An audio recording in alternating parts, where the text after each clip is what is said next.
It's time for Herd Mentality, the weekly episode where you control the discussion today on Locked On Bills. You are Locked On Bills, your daily Buffalo Bills podcast. Part of the Locked On Podcast Network, your team every day.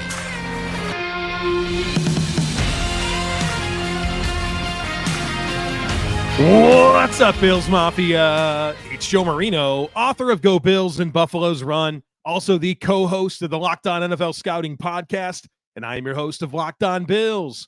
Want to thank you for making Locked On Bills your first listen every day, and a big welcome and shout out to our everydayers. You know who you are. Those of you who never miss a single episode, I appreciate y'all being here very, very much. I'd also like to invite you to subscribe or follow for free on YouTube or wherever you listen to podcasts. We're part of the Locked On Podcast Network, your team every day. Today's episode is brought to you by FanDuel. Make every moment more. Right now, new customers can get $150 in bonus bets with any winning $5 bet.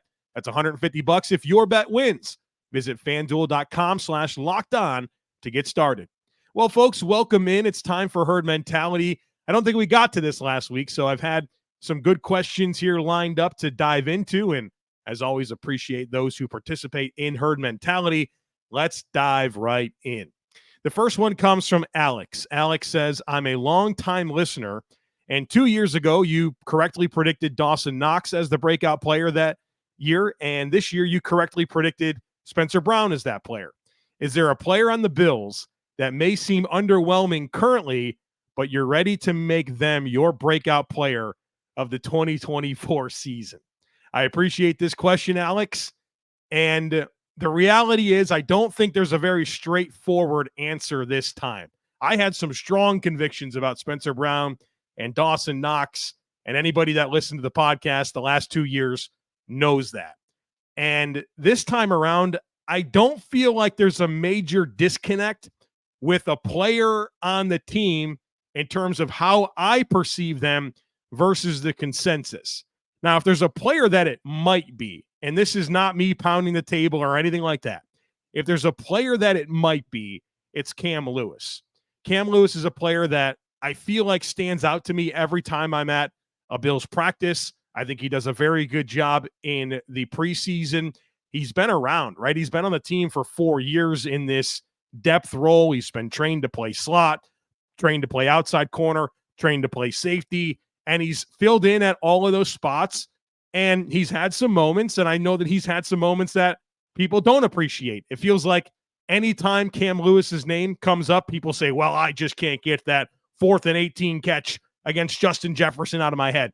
Really? You can't? That's the only thing you think of when you think of Cam Lewis, is him being in perfect position to stop the play. And unfortunately, the best receiver in the league just came through in a crazy good catch, an all-time catch. Like, you're going to hold that against him? He was in position, right? Like, that's all you can really ask for a player, especially defensive back. Were they close? Yeah, he was close. He was draped all over him. Jefferson just made a special catch.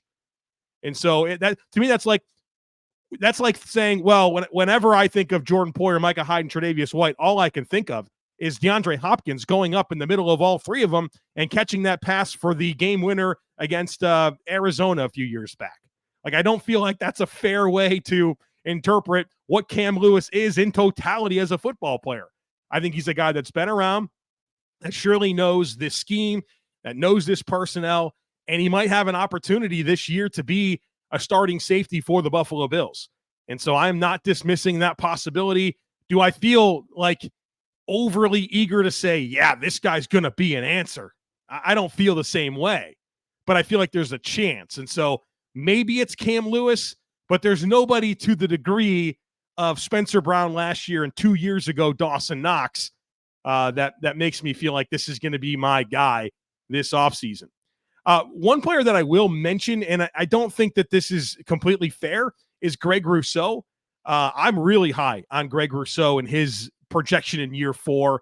I know that he went from 8 sacks to 5 over the last 2 years. That foot injury was a big deal this year. He played through some stuff, and I feel like there's such a high ceiling still there for him to develop into. So I'm all the way in on Greg Rousseau being an impact breakout star like you saw from Ed Oliver this year, I think Greg Rousseau can be this year's version of that. Aiden says, as we look ahead to the offseason and consider that there could be major changes coming to our safety room, there's something that I want to bring up to you that you may not have thought of yet. In my opinion, Cam Lewis should be given a chance to be one of the 2 starting safeties next year. I'm not saying he'll win the job, but I definitely think he at least deserves a shot at it. Cam Lewis has been in this system for 5 years now, has been a core special teamer for us, and actually played more defense this year than usual. I think Lewis is a player we're overlooking a bit in this whole safety conversation. What do you think? So appreciate this question from Aiden. And in Aiden's defense, he sent this to me before I spent time really last week talking about Cam Lewis as a potential starting safety. So Aiden didn't have that information prior to sending in the question. But yes, I don't want to just repeat everything I just said, but yes, I do think Cam Lewis is absolutely in the mix to be one of the Bills' starting safeties. Here's the big question that I have. For a guy that does have the time on task, that does have the familiarity, all of that, why did Taylor Rapp play over him last year? Why did Taylor Rapp play over him last year? That's my big question. So as we sit there and think, okay, well, the Bills could bring back Taylor Rapp. They can bring back Cam Lewis. They can bring back both of them. You figure one will potentially be the starter next to Jordan Poyer. Maybe they're the starting tandem. But why in 2023, when there was ample opportunity for the Bills to go 3 safeties, there were times when, Jordan Poyer missed a game, Micah Hyde missed a few games. Taylor Rapp was the guy that played over Cam Lewis. So that's like the one stumbling block in my mind as I consider this idea. But again, don't sleep on Cam Lewis. I think a lot about Quentin Michael with the Philadelphia Eagles. Didn't start any games for his first 4 seasons with Philadelphia. Then Sean McDermott takes over as a defensive coordinator, and he becomes an outstanding starter for several years in Philadelphia. Could Cam Lewis be the next Quentin Michael? Next one here comes from Brett. Brett says, I heard you mention briefly in a recent show that trading down slightly from the first round, say to the top half of the second, and then using that gain capital to maneuver your top picks was a good idea potentially. I agree. But I was thinking about it, and I was wondering how often teams actually trade multiple picks in the current year to get to the bottom of the first round from the second or third, especially on draft day. Anecdotally, I feel like this is more of a future year pick used to maneuver, but wanted to hear your thoughts. Appreciate this question, Brett. And this has been something I've really been a champion for in a lot of the recent Bills drafts when they've been picking towards the end of the first round. It's like, well, what if you just traded back and then up? Well, Brandon Beane never agrees with me. Brandon Beane's like, let's just trade up all the time and make sure we get our guy because he gets antsy, right? But let me explain the types of trades, and I'm going to give you 3 recent examples of trades that parallel what I'm thinking of for the Bills. And look, there's a lot of time between now and the draft. I have a lot of work to do on the draft. We'll talk about that here later in this podcast. And as I do this work, I'll feel more and more convictions about what the Bills should do. But in this idea of trading back and then up, here's 3 recent trades that make sense to me. And all of the picks that were exchanged were that year a draft pick. So in 2022, there's 2 trades that I want to reference. The Jets moved from 35 to 26. And they did this with the Jacksonville Jaguars, and they moved from 35 to 26 to pick Jermaine Johnson, defensive end, had a really good season this past year. So they went from 35 to 26. That cost them 35, 69, and 163. So they got 35, 69, and 163 in exchange for 26 and 101. That's a great trade. I would like something like that. The Bills moving from 28 to 37 and picking up that haul of picks. That's really good. So again, 26 and 101 for 35, 69, and 163. The Jaguars, the same year in 2022, moved from 33 to 27 to pick Devin Lloyd, linebacker, for them. And that cost them, so they went from 33 to 27. That cost them 33, 106, and 180 for 27. Great trade, right? 33, and that cost them 106, 180 to move from 33 to 27. And then in 2020, the San Francisco 49ers moved from 31 to 25 for wide receiver Brandon Ayuk. And that cost them to go from 31 to 25. That cost them 117 and 176. So those are the types of trades that I'm thinking of for the Bills, where you move back 6, 8, maybe 10 spots, depending on what your board looks like, and you pick up a couple of picks, maybe a pick around 100 and a pick around 170, 180, something like that. I think that makes a lot of sense to me. All right, folks, in just a second, we're going to talk about defensive tackle prototypes, backup quarterbacks, some draft stuff, so be sure to stick with me. Get buckets with your first bet on FanDuel, America's #1 sportsbook, because right now new customers can get $150 in bonus bets with any winning $5 bet. That's $150 if your bet wins. You can bet on all your favorite NBA players and teams with quick bets, live same-game parlays, exclusive props, and more. They've also got the football's futures bets available to you, hockey, whatever sports you're interested in, you can get in on the action over at FanDuel. Just visit FanDuel.com/lockedon and shoot your shot. FanDuel, official sportsbook partner of the NBA.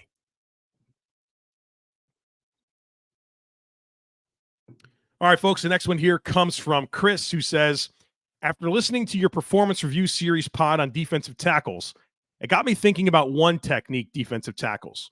From what I can tell, the Bills organization seems to have a type when it comes to finding one techs. They seem to value guys who can move and attack the line of scrimmage or the ball carrier. Athleticism and movement skills seems to be the sticking point in terms of what the Bills are looking for. The Bills seem to shy away from the absolute giant space eater hole filler type who can't really move that well. Am I correct in my assessment of the Bills' preference at one-tech defensive tackle? Can you explain the different types of one-tech defensive tackles that populate the NFL and clarify what types of one-tech defensive tackles the Bills generally like to use on their defense and what they are asked to do for the team? It's a good question here, Chris, and it's important for us to ask questions like this so that we can consider which players the Bills are going to be in on, right? If they don't gravitate towards a certain skill set, well, let's not talk about players that have that skill set. If they gravitate towards certain skill sets, well, those are probably going to be the guys the Bills go after. And so I do think that you're correct, Chris, that the Bills, with their one techs, they value movement skills, athleticism over just the big old giant space eaters, right? They're not a team that you think about in the past, guys like Vince Wilfork or Ted Washington, those big old dudes that just eat space, right? They want guys that can move. This is a penetration style up the field defense. And so while you do need to be stout against the run and have to be able to hold your ground and, do your 1/11th when it comes to defending the run and making sure that guys don't give free releases to the second level so that the linebackers can run free. All of that's important, but they don't achieve that by just getting big old dudes, right? Like that's a big shift in today's NFL where it's not just about having a 350-plus pound nose tackle. You got to be able to move, especially with how teams are running the football, running wide zone, stressing your lateral movement skills to string out runs, right? If you can't move, you're going to be in big trouble. And so, yeah, I think the Bills are a team that structurally prefers that type of athleticism at one technique. And when you look at the sizable investments that the Bills have made in one techs, you can see that. So since this regime took over, Sean McDermott, Brandon Beane, they've invested in Star Lotulelei, a pretty healthy free agent deal. Obviously, the athleticism of a first-round pick at one tech, right? That's the pedigree that he has, big-time athlete. Harrison Phillips out of Stanford was a third-round pick as a one technique. Not a huge guy at all, but a guy that has movement skills, not like just a big old blob.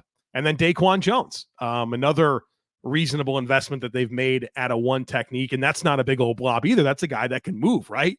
So that's definitely, Chris, you got the right idea for what they're looking for. I think the history speaks for itself. And hopefully within all this, I was able to elaborate on what's required of that player so that we can be thinking about the right targets for the Bills to go after. Adam says, based on the conversation about Kyle Allen in the last episode, with the exception of the obvious first-round quarterbacks, which quarterbacks in this coming draft would you rate above Kyle Allen on day one? So that's a good question. On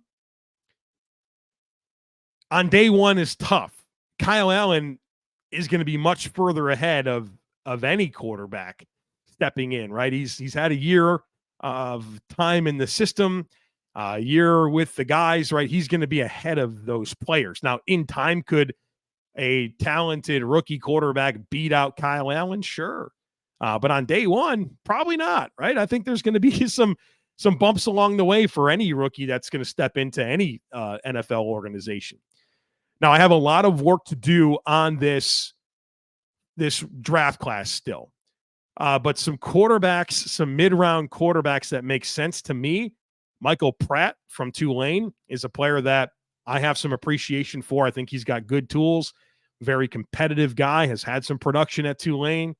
Jordan Travis out of Florida State suffered that injury this past year, and Florida State was having such a great season, and that kind of derailed things for them. But he's a talented player as well. So Spencer Rattler out of South Carolina, he might be a day 2 pick when it's all said and done. So could Michael Pratt, right? That's where it gets a little bit challenging. Is I would be in favor of the Bills drafting a quarterback, but I don't think I'd be in favor of it on day 2. And so you're kind of looking at, all right, who's going to make it to the 5th round, 6th round? I think that's kind of the more appropriate range for the Bills to be thinking about drafting a quarterback. But also, maybe it's just a matter of bringing back Kyle Allen. Maybe you look at Mitch Trubisky, who, is another guy that's been in the building and has a good relationship with Josh Allen. I think you're probably looking more along those lines. And then, if you want to take a dart throw at a quarterback in the draft, you might be able to do it. So I'm going to be very curious to see how Brandon Beane attacks this backup quarterback situation. But I do think that there's some draft options right now. And as I get deeper into the class, I will have more to share on that. Christian says, thoughts on Zach Wilson as a potential backup for Josh Allen next year. He could come very cheap, would be a great career move for him to sit behind Josh in a healthy culture. And I feel as if Bills Mafia would embrace him as an underdog and giving him a second chance. Does he have any potential to keep things at 500 if Josh Allen goes down? So is Zach, are we really going to look at Zach Wilson as an underdog, as the former number 2 pick in the draft? Very privileged upbringing, kind of a odd family dynamics, I don't know. I don't look at Zach Wilson and think, you know what, Bills Mafia is going to really rally behind that guy. I think he's kind of been more of a punching bag for his career. And I think he's kind of earned that with some of the way he's responded, the way his family has responded, some of the headlines that are out there. Like, I don't know that he's going to be the welcomed, Mitch Trubisky parallel, right? Those are very different people, very different mindsets, very different messaging has come out of those players. So I don't know. I don't know about that. I think the challenge with trading for Zach Wilson, for whatever team's going to do it, somebody's probably going to trade for Zach Wilson. It's not going to cost much. It's going to be a late day 3 pick, something like that, maybe even a pick swap. You're taking on $5.5 million guaranteed in salary and roster bonus this year. So that's got to be figured out as part of the deal. And are we sure? I mean, is Zach Wilson really better than Kyle Allen or Mitch Trubisky? I don't know. I don't know if I feel a lot of convictions about that, especially when you consider, okay, Aaron Rodgers goes to the Jets and suddenly everybody thinks they're a 10-11 win team, maybe even a Super Bowl contender. And with Zach Wilson, they're a well below 500 team that's not very good. To me, that doesn't scream, okay, bring him in here and he can keep things at 500 if Josh Allen goes down. Like, if the difference between Zach Wilson and Aaron Rodgers is 6 wins a season, I don't know. And maybe the same thing applies for Kyle Allen. I'm not expecting much out of these backup quarterbacks. I just don't feel a lot of burden to pursue Zach Wilson. And honestly, one of my big storylines when I talked about Zach Wilson going to the Jets that I was concerned with was kind of his story at BYU, and like his parents were mad that he wasn't going to start his past season, and they really like caused some noise there. I don't know. I don't think he'd be a great fit. So I'm probably not in on Zach Wilson. I'd much rather just bring back Kyle Allen, bring in a Mitch Trubisky, draft some guy in the middle rounds, and let Zach Wilson be someone else's problem. I just don't feel like there's been good growth there. I think he's beaten up a bit. There's just, if I was going to rehab a quarterback, I would pick somebody else besides Zach Wilson. All right, folks, be sure to stick with me here in just a second. We're going to talk about where I'm at with this draft process. And there's a mock draft that somebody sent in that I have some comments on as well. So be sure to stick with me.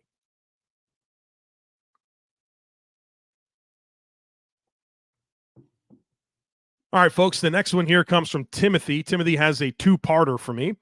The first one from Timothy is that I'm interested to hear in more detail about your current process in evaluating the college talent pool.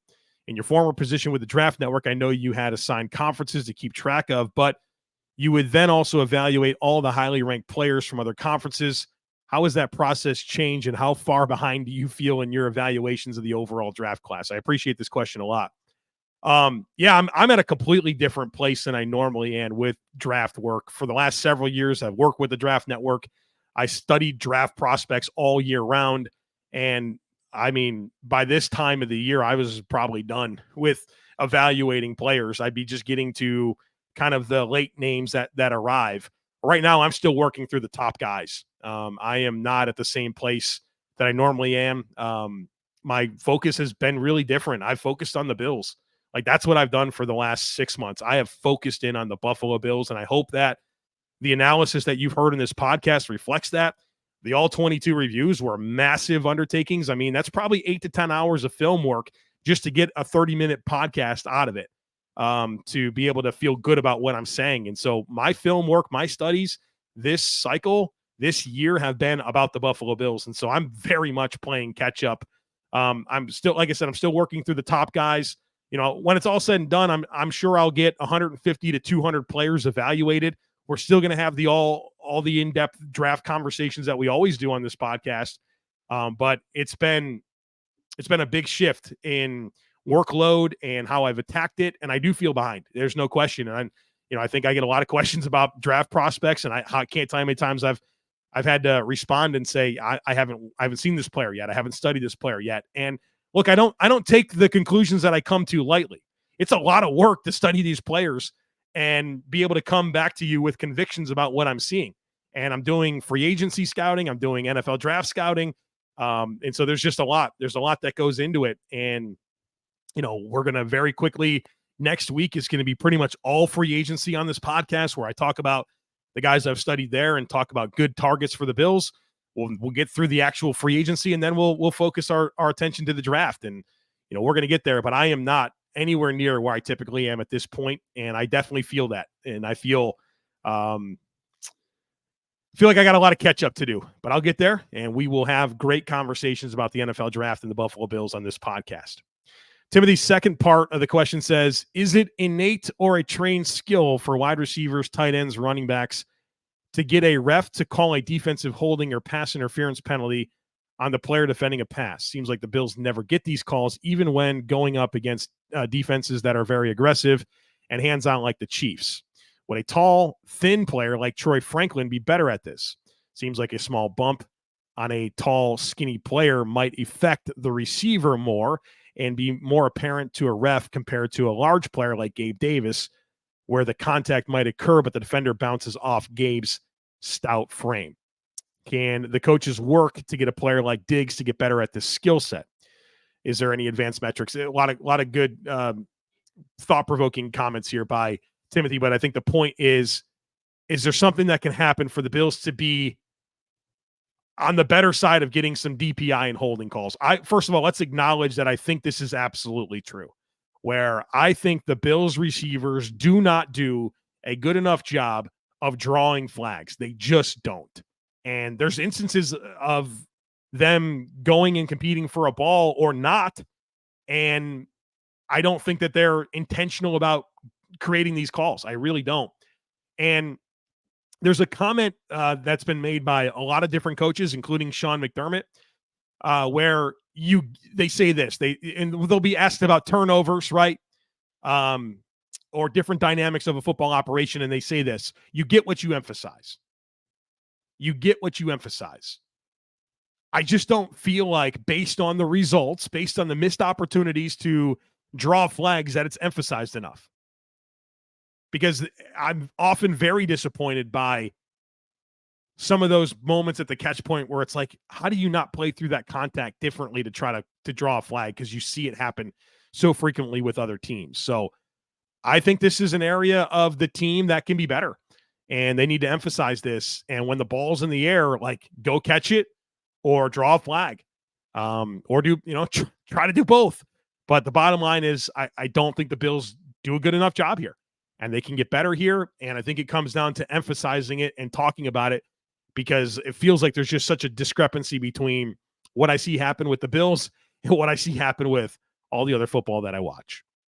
Vin says Chad Reuters from NFL.com has a 3-round mock up and has the Bills drafting UCLA defensive end Laitu Latu in round 1 and taking Xavier Worthy, who's a wide receiver from Texas, in round 2. If this actually panned out this way, I'd have to believe they're getting great value. Would you support this outcome? Yeah, I probably would. Laitu is he's a dog. I loved watching his tape. Just has a ton of different pass rush moves. He plays extremely hard. He ran circles around Pac-12 offensive tackles all season long. Now, the challenge with Laitu is that he was medically retired at one point.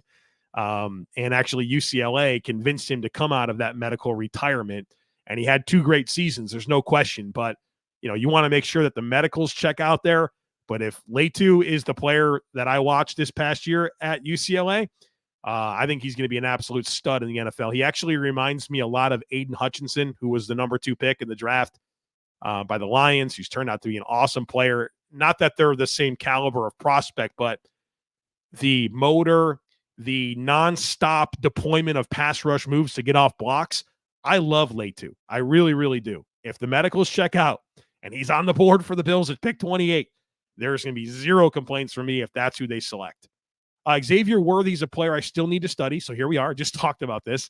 I'm familiar enough with him. He's a speedy receiver from Texas. And so, he from a skill set, I'm familiar enough with his skill set to say that, that's the type of receiver that I'd like to see the Bills go after. He's a space creator, right? That's been a big buzz phrase for me this offseason when I'm talking about these receivers that I want the Bills to bring in.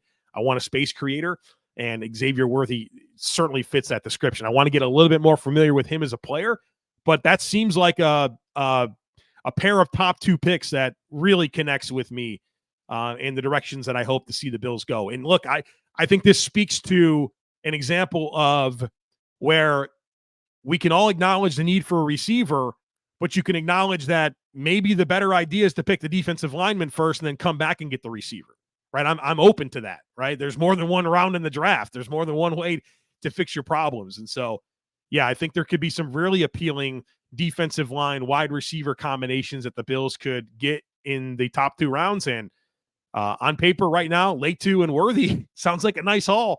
And I would support this outcome to answer Vin's question.